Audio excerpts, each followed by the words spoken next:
नमस्ते। आप सभी का स्वागत है आज के सायंकालीन संस्करण में। और आज हम बात करेंगे जियो पॉलिटिक्स पे। हमारे साथ हैं आज अभिजीत चावड़ा जी। नमस्कार अभिजीत जी। आरंभ करने से पहले आप सभी से एक रिक्वेस्ट है, और वो ये है कि हम आज से स्टार्ट कर रहे हैं दी मिलियन सब्सक्राइबर ड्राइव। 44,000 सब्सक्राइबर बाकी हैं और 20 तारीख का हमारा टारगेट है। तो can you all really drive it? Please do. And here we are. Abhijit ji, आपका स्वागत है बहुत बहुत। Thank you sir. आज हम आपके फेवरेट जियो पॉलिटिक्स, और जियो पॉलिटिक्स में भी उसमें भी एक फेवरेट यूएसए के ऊपर बात करना चाहते हैं। तो अब आप ये बताएं, यूएसए इज अ फ्रेंड और enemy? Of course we all know, हमें सबको पता है हेनरी किसिंजर की जो परिभाषा है, जो डेफिनेशन है, वो हम सब जानते हैं। तो अब आप उसके परिप्रेक्ष्य में, उसके आलोक में आपका क्या विचार है?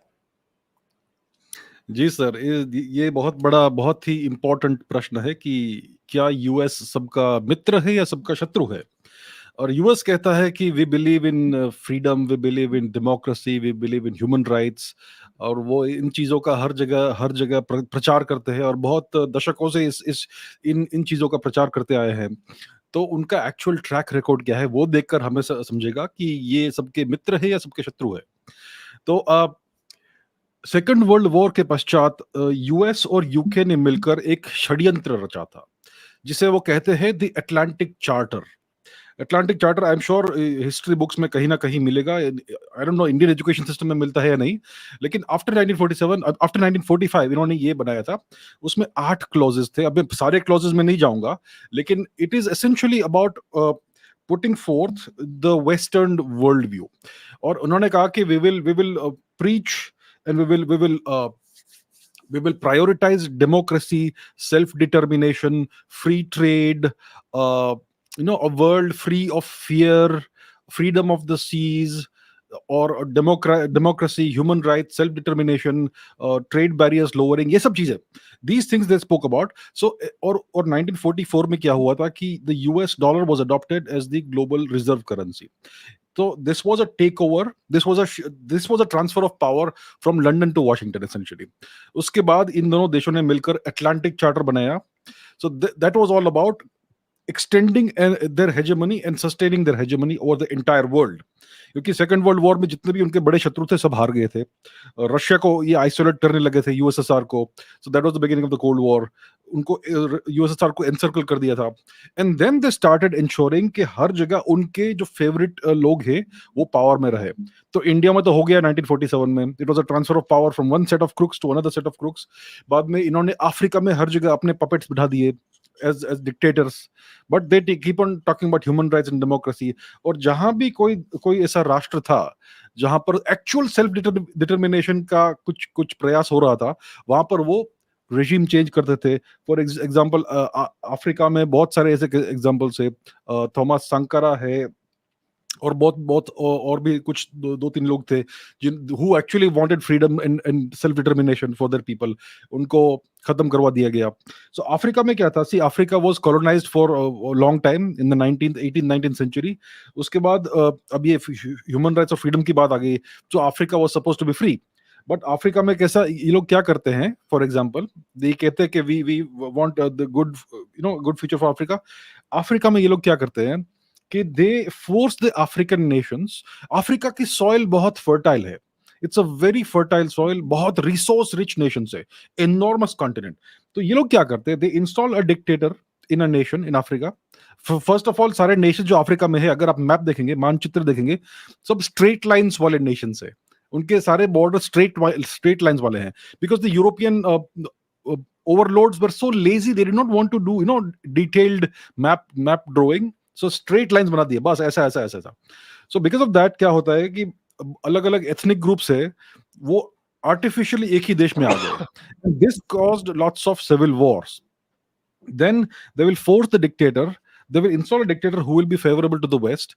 और ये डिक्टेटर क्या करेगा कि he will only allow the nation to produce certain designer crops and cash crops like cocoa, for example, to make coffee. वो वहां पर rice नहीं उगाएंगे, वहां पर wheat नहीं उगाएंगे, so that the nation is forever dependent on the West for its basic food.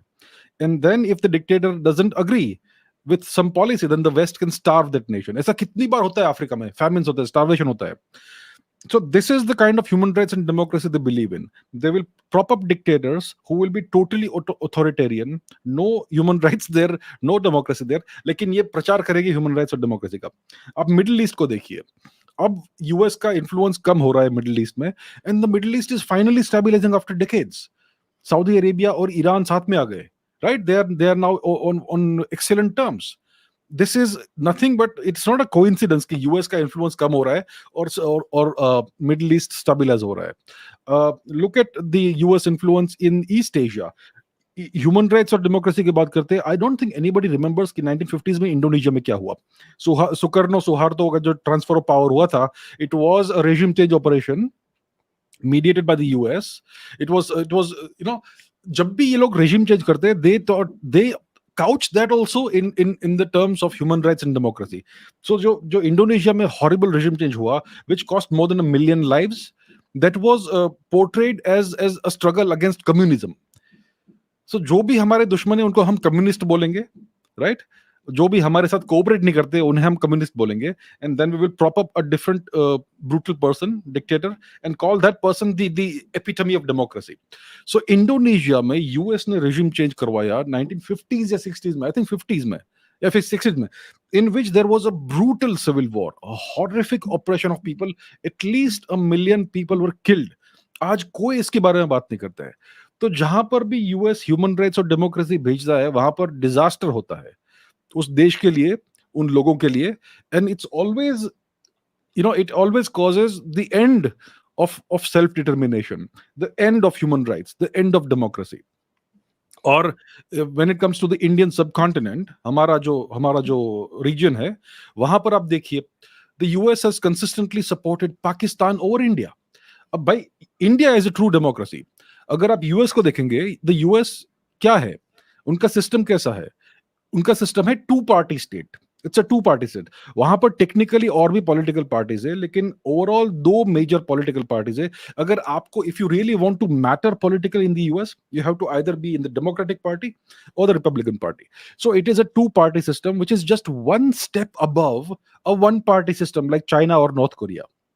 वहां पर self determination और ह्यूमन राइट्स का कौन देखेगा? वहां पर नेटिव अमेरिकन का सेल्फ डिटर्मिनेशन कौन देखेगा? वहां पर लैटिनोस और हिस्पैनिक लोग का सेल्फ डिटर्मिनेशन कौन देखेगा? What about the black people? Why don't they have political parties of their own? Bharat में तो हर छोटे से एथनिक ग्रुप के लिए, हर छोटे से स्पेशल इंटरेस्ट ग्रुप के लिए एक पॉलिटिकल पार्टी होती है. भारत में तो hundreds of political parties. It's definitely very chaotic, but that's a real democracy. That's a real democracy because everybody has some representation politically. US में बस दो parties है. The black people are not represented by their own political party. एक Black Panthers movement था, उसको crush कर दिया गया. मार्टिन लूथर किंग का जो मूवमेंट था वो भी डिसअपियर हो गया.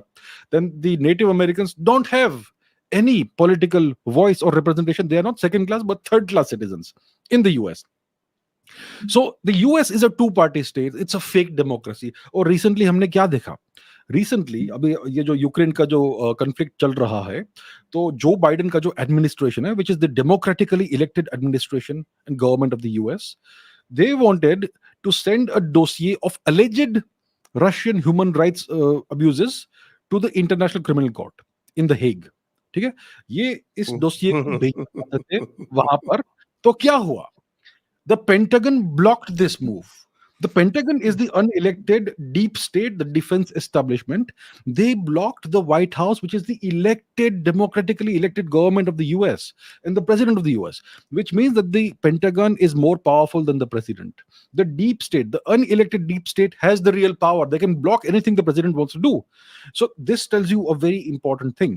कि जो पेंटागन और व्हाइट हाउस का जो रिलेशनशिप है, it is exactly the same is the relationship between Rawalpindi and Islamabad. The US is a way bigger and more successful version of the failed state of Pakistan. It is not a democracy. It is a military state. That's what the US is. which pretends to be a democracy because it really works well for them. They will use Hollywood and all kinds of propaganda to show themselves as the great saviors of the world, the free champions of human rights and democracy and self-determination. Rambo will go and liberate Afghanistan. Kya baat hai bhai? Very good, good job. Yeah. और उसके बाद फिर भाग के आएंगे दुम दबा के। आज तक इन्होंने एक भी सेकेंड वर्ल्ड वॉर के बाद से, सेकेंड वर्ल्ड वॉर भी ये वो काम अच्छा कर लेते हैं जहाँ दूसरे के कंधे पे रख के बंदूक चलानी पड़ती है। जहाँ वो करना हो तो ब्रिटेन के कंधे पे, रशिया के कंधे पे रख के सेकेंड वर्ल्ड वॉर की बंदूक चला ली और फर्स्ट वर्ल्ड वॉर में न्यूट्रल रहे। उसके बाद जितने भी वॉर इन्होंने लड़े हैं वो सब हारे हैं। कोरियन वॉर हारे, ये वियतनाम वॉर हारे, ये अफगान वॉर हारे। खाली वहाँ जीते हैं जहाँ पे इनकी एयर पावर जो थी वो बड़ी सुपीरियर थी, इराक में, लीबिया में। वो भी ये कहना पड़ेगा कि those people also they did not fight long enough, नहीं तो वहाँ भी हार जाते हैं। जी sir, they typically fight very weak adversaries. They have learned the lessons of Vietnam and of the Korean War, और ये उनका हमेशा रवैया रहा है. So when it comes to the Indian subcontinent, Afghanistan में it took them 20 years to transfer power from the Taliban to the Taliban. जब उन्होंने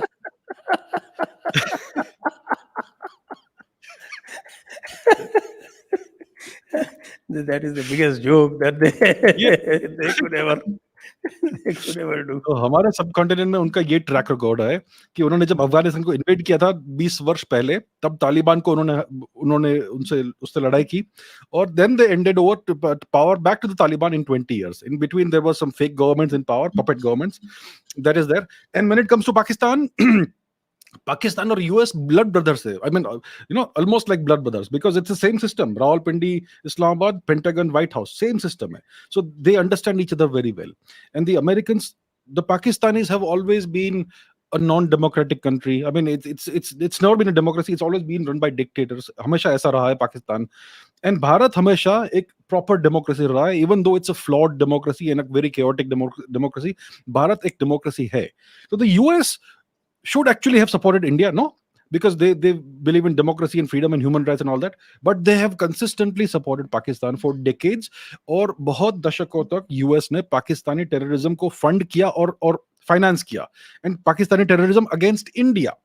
So all that happened in India for decades at the hands of Pakistan, it was financed by the US. It was funded by the US. और ये American जानते थे क्या हो रहा है. They knew exactly कि ये जो पैसा हम पाकिस्तान को दे रहे हैं उसका क्या उपयोग हो रहा है. And they were completely fine with it. So we have to understand. आपका ये ओरिजिनल प्रश्न था कि is the US the world's friend or enemy? भैया, they are nobody's friends. They are only their own friends. And the world is a resource that they want to control and exploit. The जो North American continent है, which is divided into essentially US and Canada. Well, Canada is a vassal state of the US. It's an extension of the US. Canada में जो भी होता है वो US के कहने पर ही होता है. There is no real democracy even there. We know Justin Trudeau कितना fascist आदमी है. We know that. So the entire continent of North America is a stolen land. It's stolen territory. उन्होंने वहां जो अंग्रेज थे वो वहां गए, उन्होंने पूरा टेरिटरी कैप्चर किया. वहां के जो नेटिव लोग हैं उनका बहुत भयानक नरसंहार किया. कम से कम 10 करोड़ लोग व्यक्तियों की हत्या की उन्होंने, शायद 20 crore, 200 million most likely. So that's the kind of genocide they did. The second worst genocide in human history after the Indian genocide by the hands of the Turks and the Europeans. और उन्होंने पूरा का पूरा continent साफ कर दिया human beings से. बहुत कम आज नेटिव अमेरिकन्स बचे हैं और उन्होंने पूरा कैप्चर कर लिया. And then in 200 years they have proceeded to exploit the land and its resources. इतना अच्छा फर्टाइल ब्यूटीफुल लैंड है, इतना वास्ट कंटिनेंट है, उन्होंने पूरा का पूरा साफ कर दिया उसको, सारे के सारे एनिमल्स खत्म कर दिए. Millions and millions of बाइसन्स were massacred just to just to end the way of life of the Native Americans. And they have taken over everything. They are now exploiting it. They are fracking it. They are polluting it. कुछ कुछ दशकों में पूरा north American जो continent है वो भी पूरा वेस्टलैंड बन जाएगा. That's how they see the world. They see the world as a resource to be exploited and destroyed and then they move on somewhere else. You know, एक the Western ecologists and environmentalists, they criticize certain tribal groups in Southeast Asia for practicing slash and burn cultivation. You know, zoom cultivation, slash and burn cultivation. Yes आप yes एक yes हाँ, एक आप छोटे से territory पे जाओगे, आप वहां पर अपने क्रॉप्स उगाएंगे, फिर उसको आप स्लैश करेंगे और बर्न करेंगे, and then you move on to something else. They say it is not good for the environment. भैया आप लोग ये कॉन्टिनेंटल स्केल पर कर रहे हो सदियों से. So we have to understand कि उनका actual nature क्या है. Right now the world is laboring under the Anglo-Saxon hegemony, the, which has been in power for minimum 200 years, close to 500 years, when the rise of the Anglo-Saxons began, and they are nobody's friends. If you believe they are your friends, you are in deep trouble. Or and you know, um, if you are their ally, जैसे कि Shri Henry Kissinger ने कहा था, to be an enemy is dangerous, but to be a friend of the US is fatal.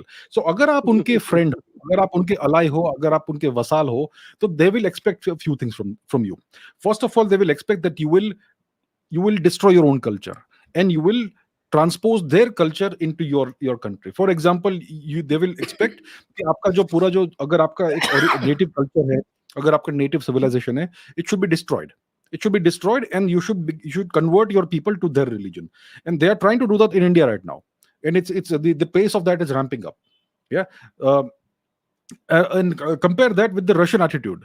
Uh, in the beginning, when Mr. Modi became the prime minister, a year or so after that, he had gone to some multilateral meeting with some world leaders, and Mr. Putin was there.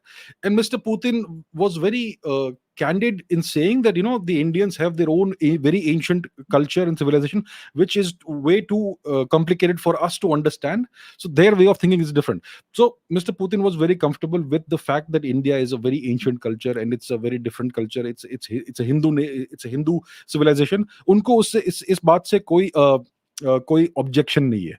But the Western world, the Americans, they do not like the fact that India's original culture and civilization still survives, and they would like to see it ended. Yeah. तो उनका ये हमेशा hegemonic imperialistic perspective है. All their talk of human rights and democracy is just eyewash to conceal the true nature and the true intentions. So to wrap this question, they are nobody's friends. ये सबके शत्रु है. They will only use you or destroy you. And even if you allow them to use you, eventually you will be destroyed. ये बात है उनकी. So mute है. Hello. Yes.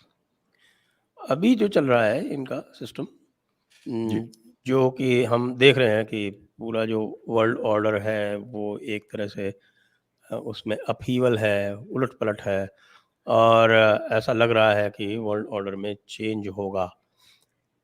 तो इसको देखते हुए जो यूएस आजकल ओवरचर्स कर रहा है इंडिया के लिए, एक तरफ से तो वो थपकी लगाता है, दूसरी तरफ से आंखें दिखाता है, ये जो इस समय चल रहा है, जरा इसको थोड़ा सा आप जो है वो एक्सप्लेन करें.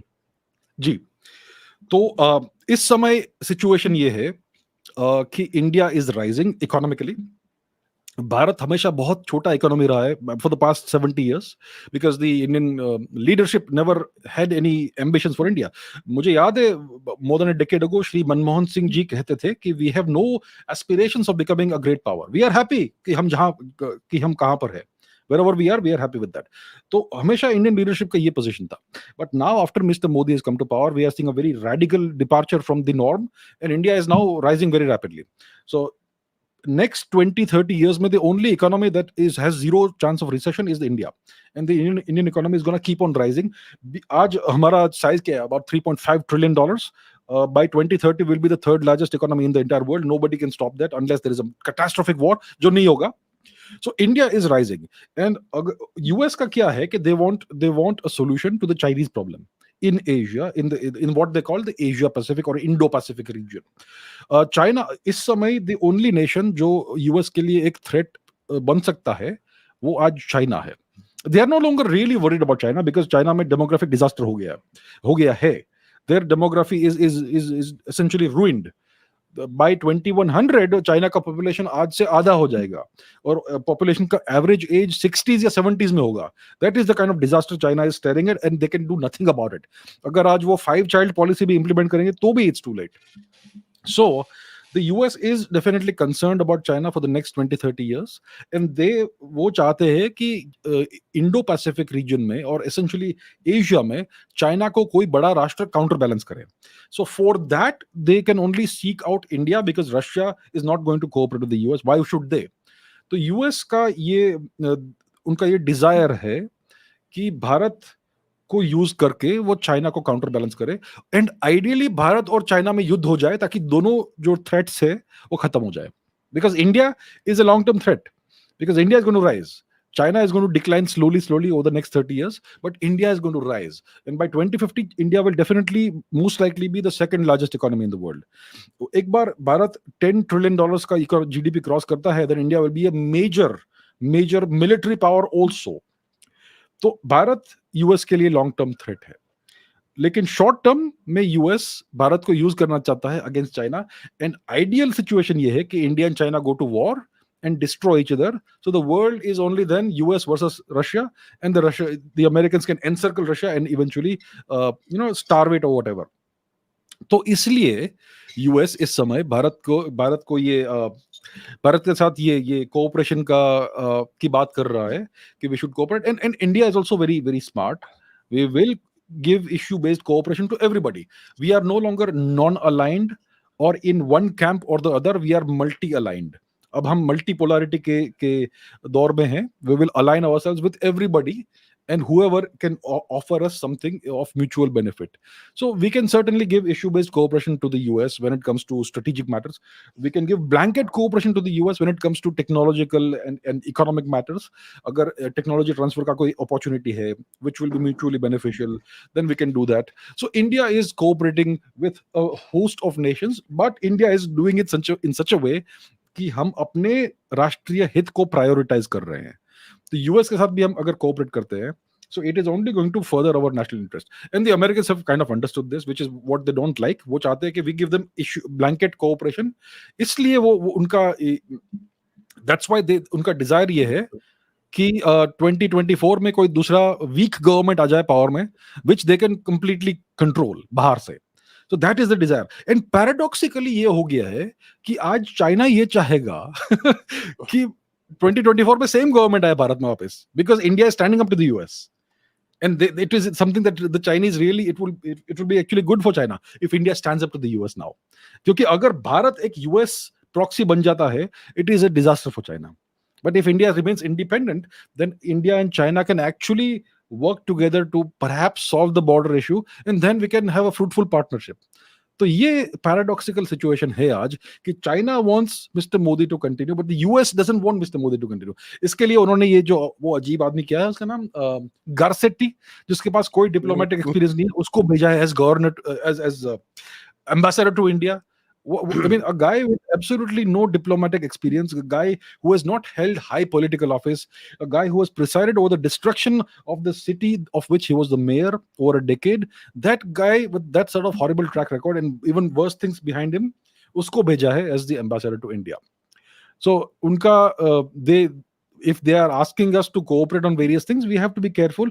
And I'm sure the Indian government knows way better than me or anybody else what the dangers and pitfalls are of cooperating with the US. So it has to be done cautiously, and I'm sure we are doing it that way. जी, मैं आपकी बात को supplement करूंगा Japan के example से. और उससे पहले दर्शकों से अनुरोध है कि कृपया इस वीडियो को शेयर करें, इसको लाइक करें, हमें सपोर्ट करें फाइनेंशियली, और उसके सारे लिंक्स जो हैं वो नीचे दिए हुए हैं. आपको ये भी बताना है कि हम एक इवेंट करने जा रहे हैं तारिक फतेह जी की स्मृति में, वो 20 मई को होगी. आपको उसकी डिटेल्स हम कुछ दिनों में बता देंगे. जयपुर डायलॉग विमर्श को भी सब्सक्राइब करें, वहाँ पर हम कई सारे एनालिटिकल वीडियोस अब चलाने लगे हैं. साथ में ये भी आपको याद दिला दें कि फतावा आलमगीरी का जो दूसरा वॉल्यूम है वो आज रात तक अपलोड हो जाएगा और उसको आप thejaipurdialogues.com/books इस पर आप एक्सेस कर सकते हैं। तो अभिजीत जी, आपको जापान का उदाहरण देता हूँ। जापान को तो जी इन्होंने एक तरह से ऑक्यूपाइड टेरिटरी बना लिया था, और लेकिन जापानीज ने अपनी मेहनत से पूरा जापान रीबिल्ड किया और बहुत सारे इनोवेशंस जैसे कि बुलेट ट्रेन वगैरह जो उन्होंने चला के, और आपको याद हो कि 80s में, 70s और 80s में Japan was the happening thing, और ऐसा लग रहा था कि ये जापान की ये जो इररेजिस्टिबल एक्सपोर्ट बेस्ड इकोनॉमी है, इसको तो ये तो यूएस को भी क्रॉस कर जाएगी किसी टाइम पर। मैं उस समय का मुझे ध्यान है, मैं जापान गया हूँ उसी पीरियड में। फिर इन्होंने जापान को प्रेशराइज करके एक अकॉर्ड किया, आपको ध्यान हो 85 में हुआ था, इसको कहते हैं प्लाजा अकॉर्ड, और उसमें जो है उन्होंने येन को अप्रिशिएट कराया। और ये भी आपको ध्यान हो कि ये लगातार चाइना के ऊपर प्रेशर डालते रहते हैं कि युआन को आप अप्रिशिएट कीजिए, आप इसको जो है आर्टिफिशियली प्रॉप अप कर रहे हैं। कई बार इंडिया को भी करते हैं, इंडिया को भी चाहेंगे कि वो अपनी करेंसी अप्रिशिएट करे। ये खुद तो फिएट डॉलर, खुद तो करेंसी छापते रहेंगे, कोई उसके पीछे कोई बैकअप नहीं है, और बाकी लोगों को कहेंगे कि साहब आप जो है अपनी करेंसी अप्रिशिएट कीजिए। तो उस प्लाजा अकॉर्ड के बाद में एसेट प्राइस बबल बिल्डअप हुआ जापान में, और 1991 में वो बर्स्ट हुआ। उसके बाद से आज तक जापान 1% पर ईयर से अधिक की जीडीपी ग्रोथ पर नहीं जा पाया है। तो ये इन्होंने अपने, जिसको कहें क्लाइंट स्टेट के साथ किया, तो भारत के साथ क्या जी करेंगे? जी बिल्कुल, आपने बहुत ही उचित और इम्पोर्टेंट उदाहरण दिया है। जापान एसेंशियली एक यूएस ऑक्यूपाइड टेरिटरी है। वेस्टर्न यूरोप भी यूएस ऑक्यूपाइड टेरिटरी। देखिए, सेकेंड वर्ल्ड वॉर के बाद जो हुआ है वो किसी को एक्चुअली दिखता नहीं है क्या एक्चुअली हुआ है। US permanently occupied Germany and Italy and Japan. आज भी इटली में अगर आप जाएंगे, अगर आप फ्लाइट रेडा 24.com पर जाएंगे, एंड यू विल सी के जो ब्लैक सी रीजन है वहां पर कौन से यूएस रीपर और प्रेडेटर ड्रोन्स लॉइटर कर रहे हैं। Look at this drones and see where they are coming from. उनका ओरिजिनल उनका जो बेस एयरपोर्ट है वो कहां पर है। Typically they will be in Sicily in Italy. So the Americans still have permanent military bases in Italy, and they technically say that it is under the Italian government, but ये सिर्फ नाम की बात है. It is run and operated by the US. You will see baseball diamonds there. Baseball fields. भाई पूरे विश्व में सिर्फ अमेरिकन ही ये विचित्र गेम खेलते हैं, बेसबॉल, और कोई नहीं खेलता. The Italians don't play this game. Yeah. And again, in Germany, there are multiple US permanent military bases. So Germany and Italy are still under permanent US military occupation. And Japan में तो more than 130 US military permanent bases है. और south Korea में भी पता नहीं कितने हैं. I am sure more than 100. So let's take the example of Japan जो आपने कहा. Very important example. 1945 में उन्होंने जापान के पॉपुलेशन पर 2 न्यूक्लियर बॉम्ब्स का टेस्ट किया, just to see what is the effect on human beings. Uske baad, they put a puppet government in place in Japan, and then they allowed Japan to rebuild the economy for American benefit. So all the technology that the Japanese were developing, it was all being used by the Americans. Yeah, the Japanese jo log hai, they are very industrious, they are very intelligent, they are very diligent, very discipline. very disciplined. और जैसे आपने कहा कि 1980s में Japan was the world's second Japan largest. Is the only country in the world जहां पर train timings hours minutes के साथ में Seconds. सेकंड्स में भी दी जाती. जी जी जी बिल्कुल. Incredible discipline. It's something to really admire and appreciate. So that's the kind of people the Japanese are. And जैसे आपने कहा, by the 1980s Japan was the world's second largest economy. और ऐसा दिख रहा था, मुझे भी याद है, मैं छोटा बच्चा था उस समय, लेकिन मुझे याद है कि Japan was like the rising star in the world. And ऐसा लग रहा था कि कुछ वर्षों में they will surpass the US economy. छोटा सा राष्ट्र, ऐसा लग रहा था. And then the Americans, see, Japan में क्या होता है कि no prime minister lasts for very long. It's always a merry-go-round. The Americans have never allowed any prime minister to become a potential threat for them, except for one person, Shri Shinzo Abe, and we know what happened to him. He was becoming too big uh, for US comfort, and well, I'm not trying to imply this or the other, but we know what happened to Mr. Shinzo Abe. So Japan has always had this merry-go-round. Prime Minister आता है जाता है, nobody remembers the name. Noboru Takeshita और पता नहीं कौन-कौन थे, Nakasone, आए और गए. 1985 में Plaza Accord हुआ, which destroyed the Japanese economy in a drip feed manner. Over a period of 10-20 years, the Japanese economy was totally destroyed. And now Japan is under a recession. उनका demography भी पूरा ruin हो गया है. Japan has some of the highest suicide rates in the world. Japan is become like Disneyland for the Americans. They go to Japan for vacations and all that. They treat the entire nation as Disneyland. So that's what they do to nations under their protection. That is an example. अभी इस समय Germany में ये दिख रहा है आपको. Germany has always been the engine that drives the European economy. Germany has always been the number one economy in the biggest industrialized nation in Europe over the past since the late 19th century. So अब Germany is being targeted. They are shutting down their nuclear power plants, which gives and going back to coal. They can no longer import cheap gas from Russia. They have to import gas and petroleum products from the US at 3 times the price. So this is going to cause the German economy to go into a deep recession. अब देखिए Netherlands में क्या हो रहा है? They are shutting down farms for no reason whatsoever. आप देखिए कि फ्रांस में अब क्या अप्रोच है.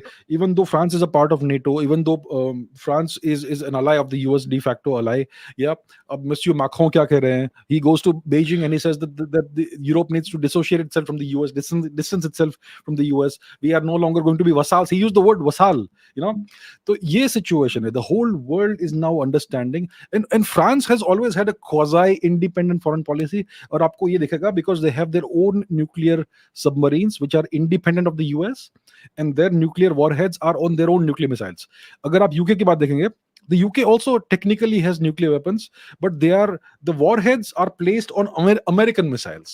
Yeah, and I can assure you that Mr. Rishi Sunak does not have the red button.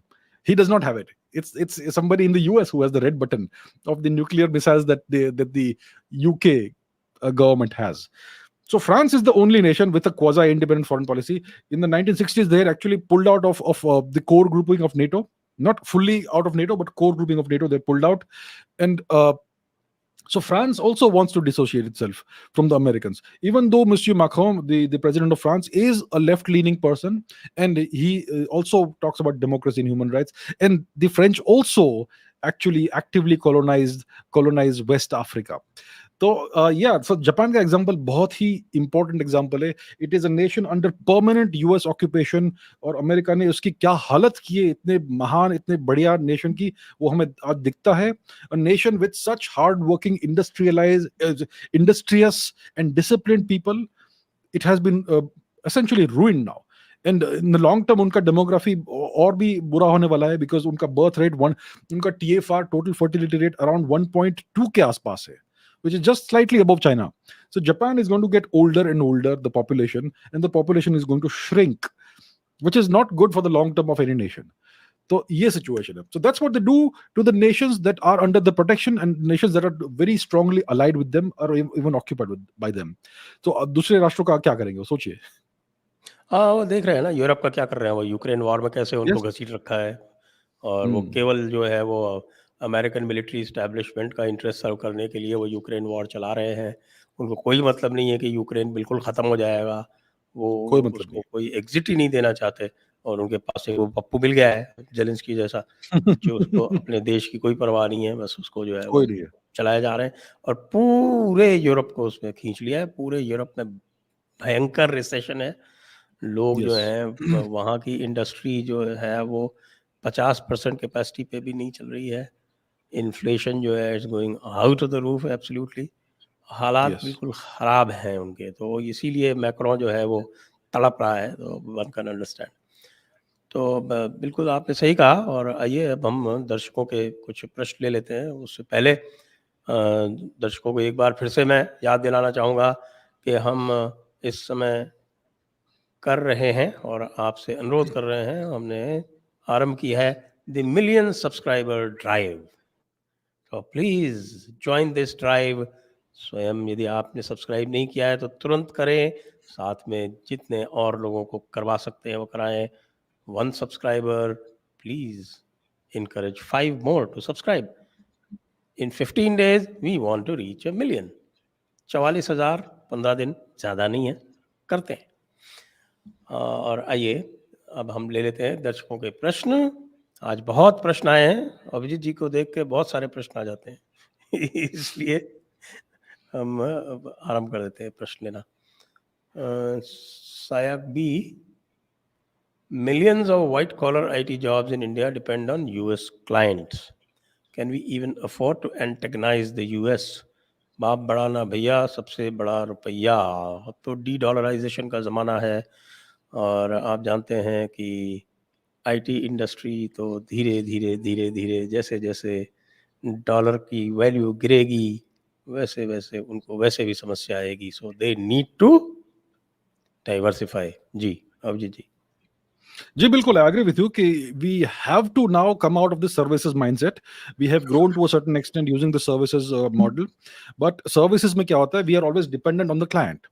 We are always dependent on the US, and we cannot afford to base a significant chunk of our GDP on US whims and fancies. So yeah, we have the IT sector. We are not saying we should shut it down, but India should now start prioritizing manufacturing on a very large scale and becoming and the world is trying to move away from China, move the manufacturing sector away from China, because because China has this enormous trust deficit now, and the Chinese policies are also quite harsh now. So the world wants to move away from China and relocate its manufacturing sector elsewhere. India is the perfect opportunity. So white collar jobs can keep on depending on the US clients. I'm not saying shut down the manufacturing sector, but we have to prioritize our long term national interest. ये जो प्रश्न है, I respect it, but it's about prioritizing the short term interest. कि इस समय हमारे few million IT workers है who depend on money coming from the US. We have nothing against them, but long term prosperity हमारी क्या होगी? It will going to come from building up our own manufacturing sector. So we should not antagonize the US. Definitely not antagonize the US, but we should prioritize our own interests. The follow-up query, Sayak B, follow-up query, the average American doesn't really respect India oblique Indians as they do with Koreans, Japanese, etc. They take us for granted solutions. Yeah, very very interesting question पूछा है इन्होंने, सायक ने. अगर आप it's true, they don't respect Indians. Why is that? अगर आप Hollywood देखेंगे, Hollywood movies, they will recently कौन सा मूवी था, मल्टीवर्स ऑफ मिजरी और मैडनेस और समथिंग, पता नहीं कोई तो मूवी था जिसमें सारे के सारे जो मिथोलॉजीज है वर्ल्ड के, including Greek mythology, Roman mythology, Polynesian mythology, सबके जो भी गॉड्स है उनको दिखाया था, लेकिन इंडियन मिथोलॉजी में से कोई गॉड नहीं दिखाया था. They are trying to exclude Indian mythology. When it comes to Hollywood movies, they celebrate Polynesian culture, they celebrate Chinese culture, they celebrate Japanese and Korean culture. They never ever celebrate Indian culture. They don't even they hardly show any Indian people. ऐसा क्यों है? Let me explain why. They only celebrate defeated cultures, जिनको उन्होंने हराया है, जिनको उन्होंने destroy किया है. जापान को इन्होंने पूरी तरह से नष्ट कर दिया है. So now, because Japan is now their pet, so they, as a small crumb, they celebrate their culture to some extent. Korea ka bhi, because Korea is now destroyed by the US. Similarly, Polynesia, again, it's totally under the US, under Western control, so they celebrate Polynesian culture. Greece is they claim that Western civilization comes from Greek culture, and Greece is now nothing. They've reduced Greece to a non-entity, so they celebrate Greek culture. But India is one civilization that has never crumbled. India is still standing, even though it may be on 1.5 feet, but India is still standing, and they resent that. They don't like the fact that India still has its own culture and civilization, and many Indians are still proud of it. That's why they will not celebrate Indian culture, and that's why they will make it a point to not respect Indians unless you totally convert to their worldview and their culture. Yeah, and even then they will not respect you, because then they will have contempt for you that you gave up. So that's the thing. They actually despise the fact, and they resent the fact that India has not broken. That's why they don't respect. They make it a point to not respect India and Indians. Quite right. Ishan, Jai Hind sir, what will it take to convince the Indian people of the fact that the US only looks at India as a paganistic civilization and that they have always empathized with Pakistan and we are only given a bit of respect for our resources? Yeah, so the reason why Indians don't understand this is because we have a certain kind of education system which puts certain ideas in our mind, and this is what we are taught starting from the ground up. So the moment you're in nursery, junior KG, senior KG, 1, 2, 3, etc., you're taught the same thing over and over again. And the first 20 years of your life, the formative years of your life, are the most important years of your life.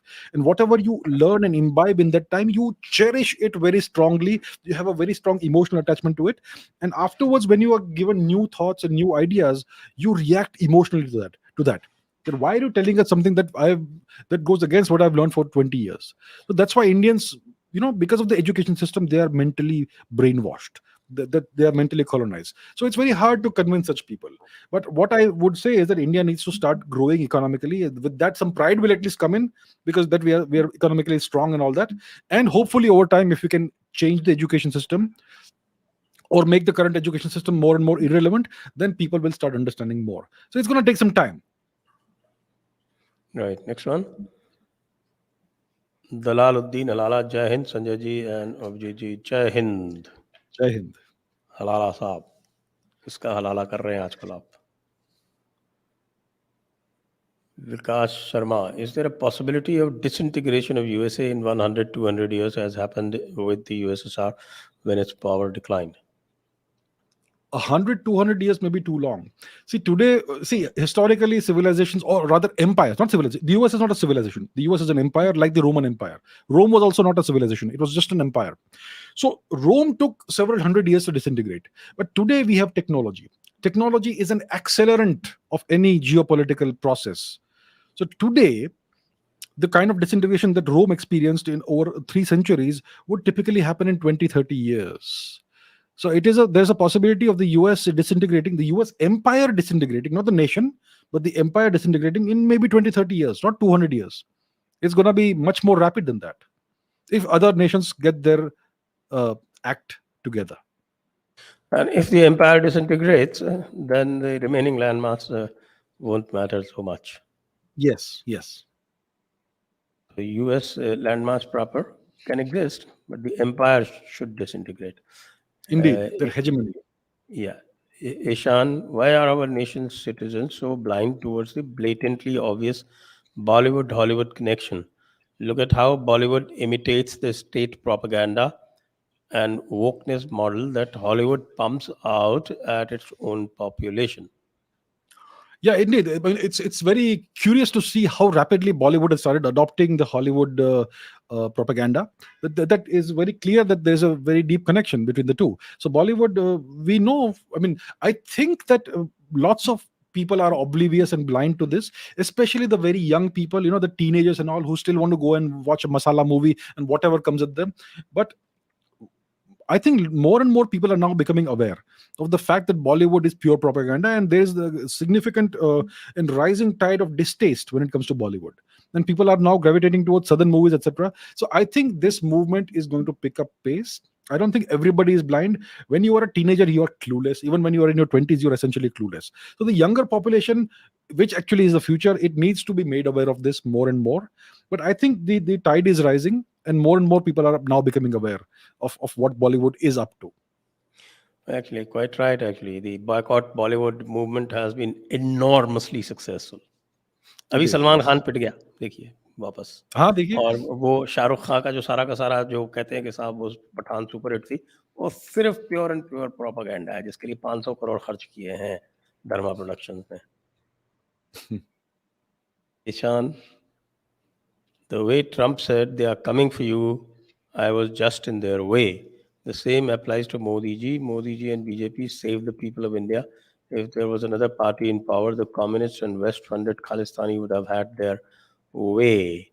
And imagine the way Modi tackled COVID. Nobody in the world did. That is something that one should never forget. And what all these so-called economists and other policy advisors were preaching to India, that we should, and various authors and various other, influencers were saying we should import the Pfizer vaccine, and we should, you know, have certain economic measures that we should take, which are what the Western nations took. If we had done that, India would have been destroyed. Yeah.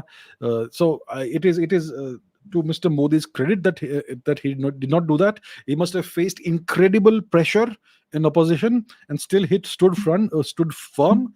It is something that history will remember him for. When this is firmly in the back rear view mirror, then we'll be able to assess this properly. And what he did was stand up to the collective might of the West and not allow India to be destroyed in that manner. So I think it's enormous, incredible. And if the same party had continued in power after 2014, by now India would have been totally a very different country. India would have been relegated to has-beens by now. So I agree, yeah. Absolutely. Now, majority of the white Americans are of German descent, followed by Irish and then the English stock. So why did they accept the English viewpoint? The majority of the Turkish people are of Anatolian descent and Greek descent and Armenian descent. But in what point of view do they accept? Yeah. See, you may be of a certain ethnicity. The majority of Pakistanis are of what ethnicity? They are the same ethnicity as me and you. But what point of view do they accept? They accept the Arabic or whatever point of view it is. So the ethnicity doesn't matter. The DNA doesn't matter. It's the culture that matters, and it's always a small hegemonic group that does whatever that enforces a certain worldview and a certain ideology and a certain point of view. And I don't really agree that majority of white Americans are of German descent. I know that there are significant numbers of Americans, and now the population is very mixed. So the original settlers were all from England, and I think now there are lots of Hispanic people, Spanish-speaking people. Spanish is the second largest language spoken in the US, but that really doesn't matter. It's a more Maybe homogeneous. he's referring to the fact that Anglo-Saxons themselves are a Germanic tribe. Oh, the Anglo-Saxons themselves are a Germanic tribe, ethnic group. That is for sure. English itself is a Germanic language. That's how it's categorized linguistically. So that's how it is, So even Germany is now being destroyed by the Anglo-Saxon Empire. But there you go. So it doesn't really matter. Next.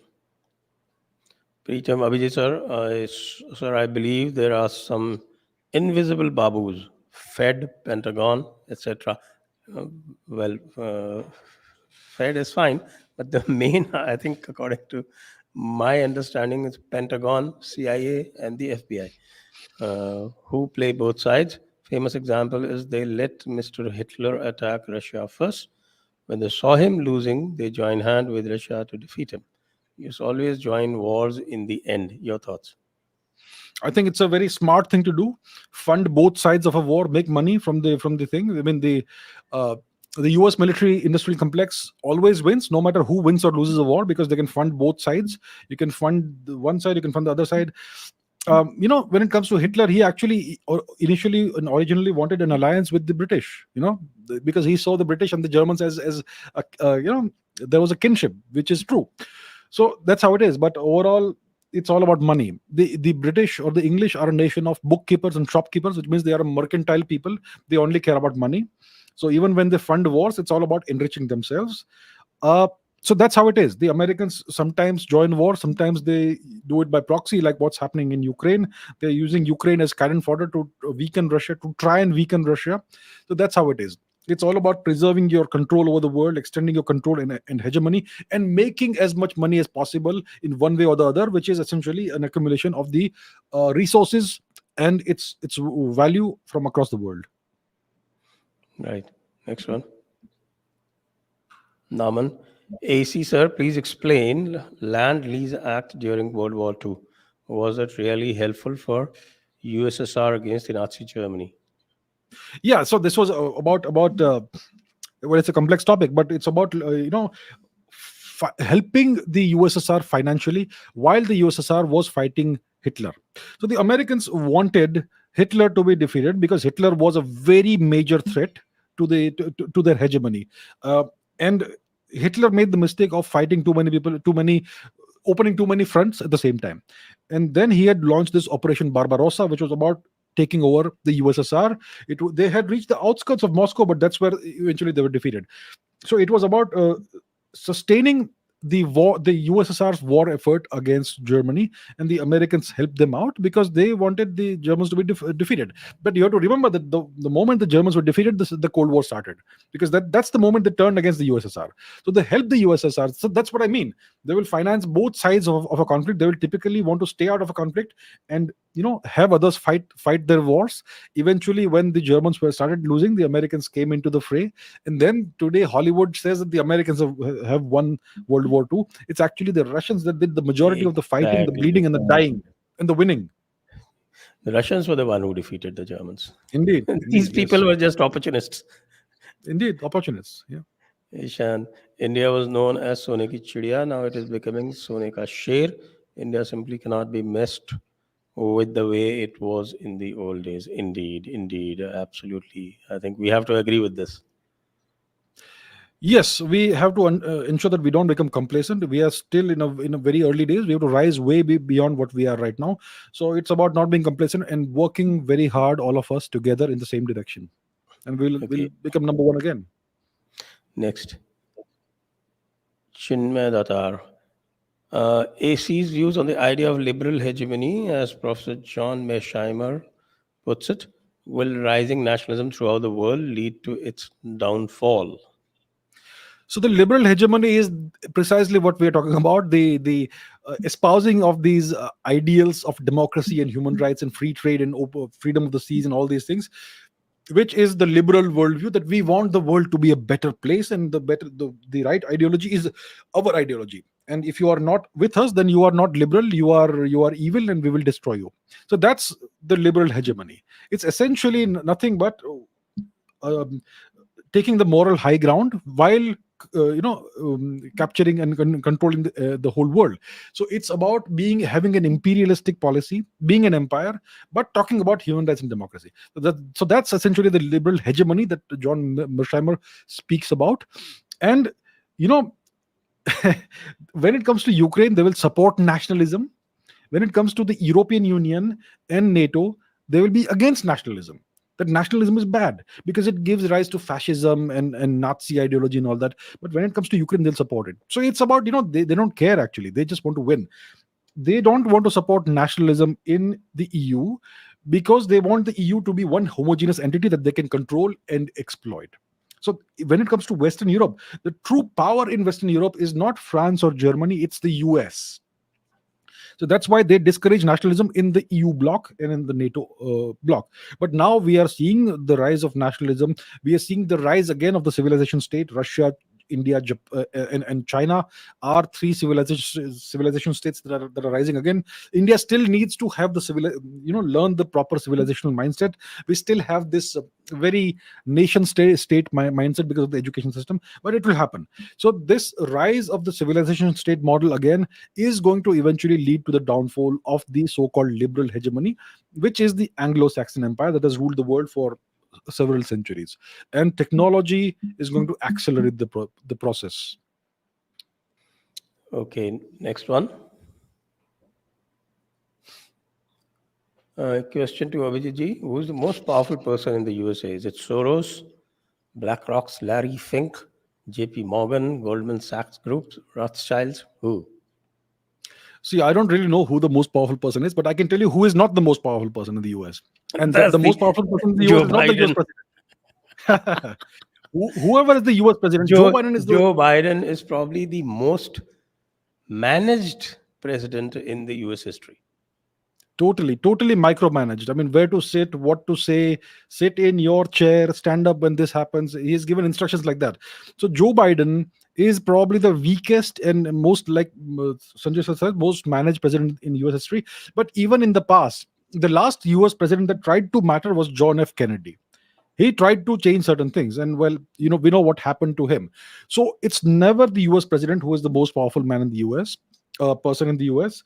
I would say that whoever controls the Pentagon and the Federal Reserve, that person or that small group of people is the most powerful entity in the US. Who it is, I don't know. Next. Ishan again.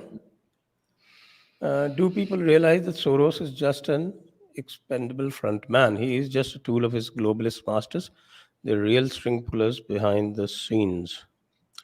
Yeah, that's very true. Whoever is visible is typically just a front person. The true power is it lies in the shadows. When you, in case you have seen, in case you've read the Lord of the Rings or seen the movies, there is a dark shadowy power in Mordor, the Dark Lord, who is never visible. It is only represented as a disembodied eye, which is a proxy of what really lies there. So Soros and whoever else is visible and active, they are simply front people. They don't really have any much power. They have some money, and they use the money to achieve certain ends, but they are simply expendable, disposable minions of the real actors. Quite right. Next one. Ishan again. Have you noticed how offended Americans get when you tell them to their face that Indian military does not feel intimidated by China? They want India and China to fight, so they deplete each other, leaving US as the sole power in the region. I think Modi Indeed, understands that. Also, Jaishankar indeed. understands that. Indeed, the only they want India and China to go to war, bash each other's brains out, and that's it. End of story. So then it becomes a straight U.S. versus China, U.S. also versus Russia fight. The way they like things to be. China and India are big problems for them, and these are very inconvenient problems. So they want these two problems to cancel each other out.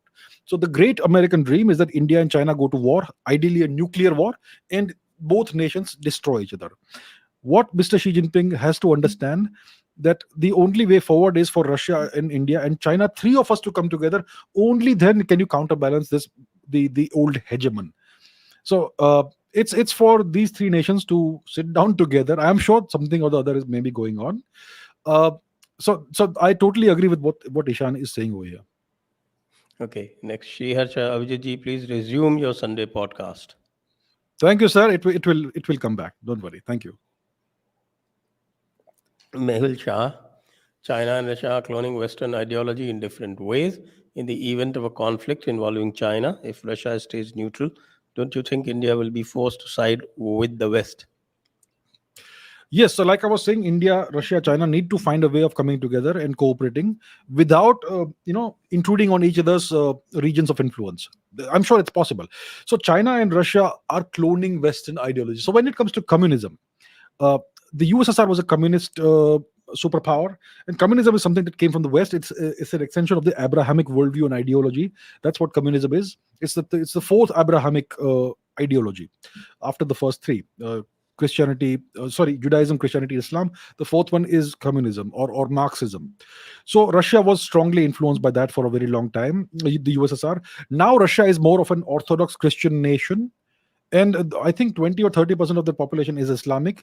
So the West always looks upon Russia as an Eastern power. They have never looked upon Russia as a European or white nation, always as an Asiatic and Eastern nation. And the Russian uh, version of Christianity, the Orthodox Christianity, is strongly influenced by Russia's pre-Christian roots. So I think eventually, and Russia also has a strong Buddhist element, because there's a strong Mongolic and Turkic element, which before Islam used to be Buddhist, and Mongolia is still Buddhist. So Russia is a very interesting mixed bag. I think it's slowly reverting to its roots. I would say that's what Russia is doing. And China also, I would say, in the long term, will revert to its civilizational roots. China, the Communist Party of China, the CCP, has, well, for a time, it tried to stamp out all China's cultural roots. They destroyed the Shaolin monastery. They burned the library there. They force tens of thousands, maybe millions of monks into servitude, and so on. So they tried to destroy their culture, but after the advent of Deng Xiaoping, they realized their mistake, and they're now trying to revive old Chinese culture. And now they're claiming that Buddhism is a Chinese phenomenon. I mean, that's how old it is. So I think overall, Russia and China are reverting to the roots. What is important for us is that we have to revert to our roots. Then things will be fine. We in India. Deepak Kumar Dore, wars abroad have started affecting American people. Till when can we expect Americans to fund excesses such as Afghanistan, Ukraine, etc.? The American people don't matter. the American people have no say in what their nation does. America is not a democracy. It pretends to be a democracy. When you look at the two parties in the US, the Democrats and Republicans, they have essentially the same foreign policy. They both believe in bombarding democracy and human rights into nations. The only difference is that the Republicans will use a black plane, the Democrats will use a rainbow colored plane, bomber. But they will bomb the same bombs into people. So, and the wishes and will of the people of the US don't matter in the least. Look at the kind of legislations they pass. They Public opinion doesn't affect the kind of laws that are passed in the US. So the people of the US don't matter. They're expendable. See what's being done to them. A quarter of Gen Z people today identify as LGBTQ. Historically, what percent of people were LGBTQ? 1%, 0.2%? I don't know what it is, because they will never put out the statistics. They are destroying their own society. They're exploiting their own people. So the American people don't matter. The Americans will keep on funding Afghanistan, Ukraine, whatever, as long as the US hegemony lasts. Okay, Harman Manchanda. Will US let Pakistan disintegrate, or will it end up saving it? When and how it will take control of Pakistan nukes in case it disintegrates? A good question. I think the US will not want to see Pakistan disintegrate. Historically, India and Pakistan were always hyphenated, and India never had any ambition, so it was at the level of Pakistan. Today, India has risen so fast that Pakistan is no longer a viable counterbalance to India, except as nuclear blackmail. But it's still a good territorial asset for the US or any other power. It blocks India from Central Asia. It cuts off India's route to Central Asia, which is very important, which is the crux of the whole matter, actually. So the Americans will not want Pakistan to disintegrate. Yeah. So then what happens? I think I would give Pakistan 3 to 5 years, because the American influence is declining. If India and China can reach an agreement, then maybe we can together come to an agreement about the fate of Pakistan. Then the Americans won't really matter. If the Chinese and the Russians are on board, then Pakistan can be dealt with. When Pakistan disintegrates, not if, when Pakistan disintegrates, the nukes is a big question. I think maybe China could take the nukes because they're of Chinese design, and India and China could come to an agreement about that. So that's for India, China, and Russia to decide what happens to the nukes. So yeah, it's still an open question, but it will have to be dealt with properly. Next. Rahul Raj, India will remain third world. China GDP 6 times bigger than India. Third tier China cities are better than Mumbai. Stop whining. I'm sorry, Rahul, you are whining here. Next, Mohit Kumbhojkar. I have lived in Japan, and despite Hiroshima and the Plaza Accord, an average Japanese looks up to the American like a brown Indian does to eloquent English-speaking Indians or white people. So Japan seems mentally colonized. See, the Japanese education system mentally colonizes the Japanese. That's true. It's true. They see the Americans as a superior people, superior race. The white people. That's why Japanese dye their hair blonde and red and whatnot. They try to imitate the white people, the Europeans.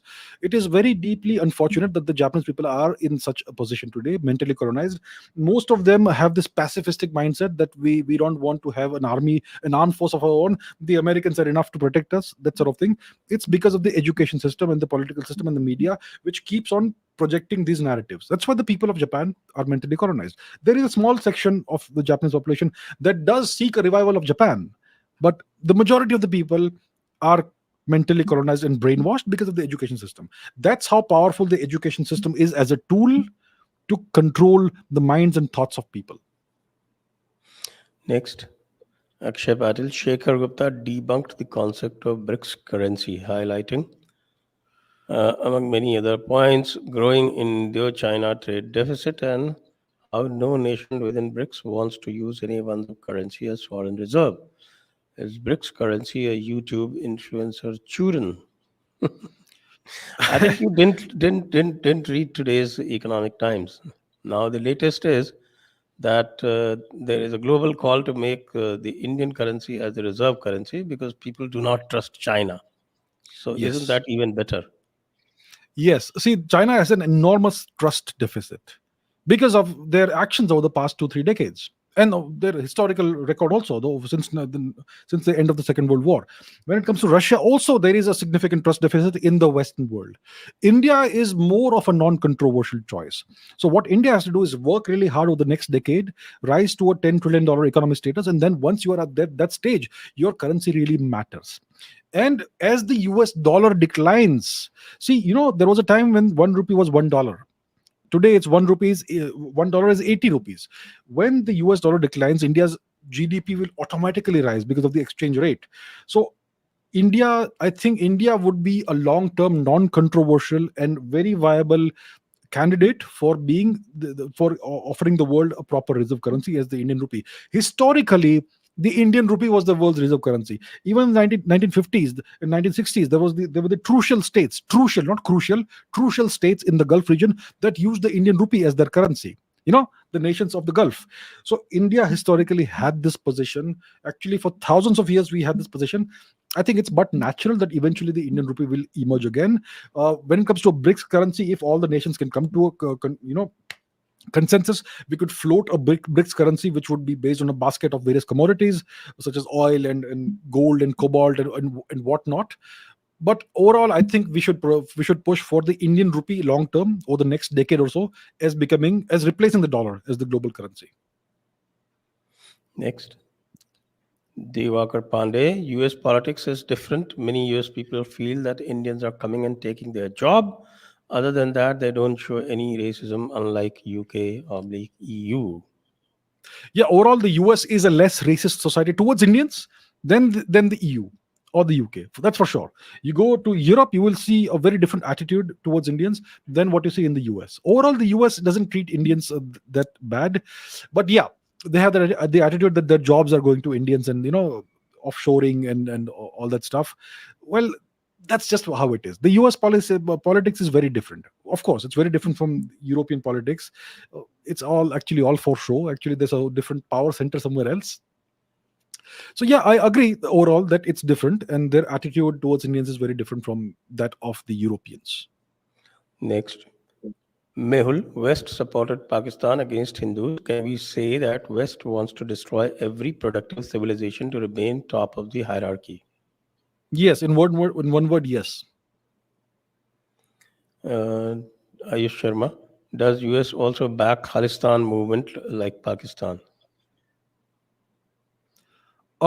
Any movement that seeks to destabilize India and fragment India and balkanize India will find support in the West, in the US, for sure. Okay. Next.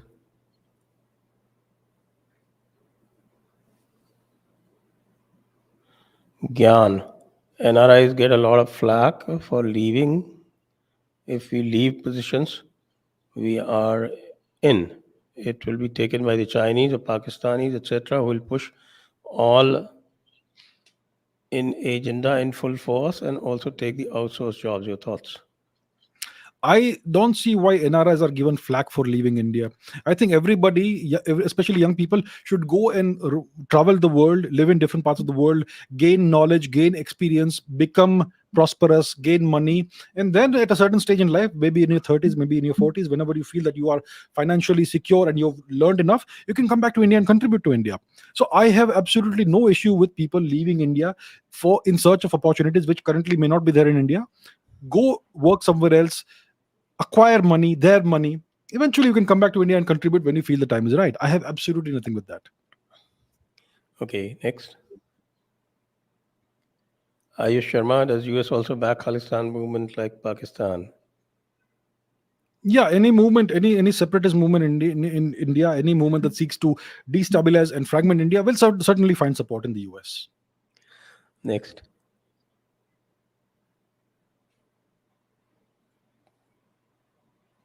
Pradeep Kumar Roy. Question to both. The sudden rise of Sarji without proper political history seems fishy. Is Soros behind this? So I don't know who Sarji is, Ford, but Ford Foundation certainly is. We don't know about look, Soros. any certain, see, when it comes to political movements, it takes decades to build them. to build any organization is not easy. There's so much to do, work to do, to create the proper framework, the organization structure, to put the right people in place through a lot of trial and error. It's very hard, and it's a very long and tedious task to do it properly. So any political organization takes decades to build. If something springs out of thin air, there's something fishy behind it. Next, patriotic Hindu, आप दोनों गुरुजी को चरण स्पर्श from south Korea. आपको सुनने से मेरी सोच बदल गई है, जय श्री राम। धन्यवाद पैट्रियाटिक हिंदू जी। सुबु सुबु, नमस्कार, I love both Abhijit Chawda ji and Iyer Mitra. Thank you, thank you. Aru Sharma, why is America destroying its own population's minds with wokeness? What do they gain by being their own enemy? I think they want to depopulate the whole world. So they are starting it with the US, and then they will export that ideology to the whole world. So once the significant percentage of the population identifies as LGBTQ or whatever, they will stop reproducing mostly. And other things will also come in, which will, crash the birth rates, the total fertility rate.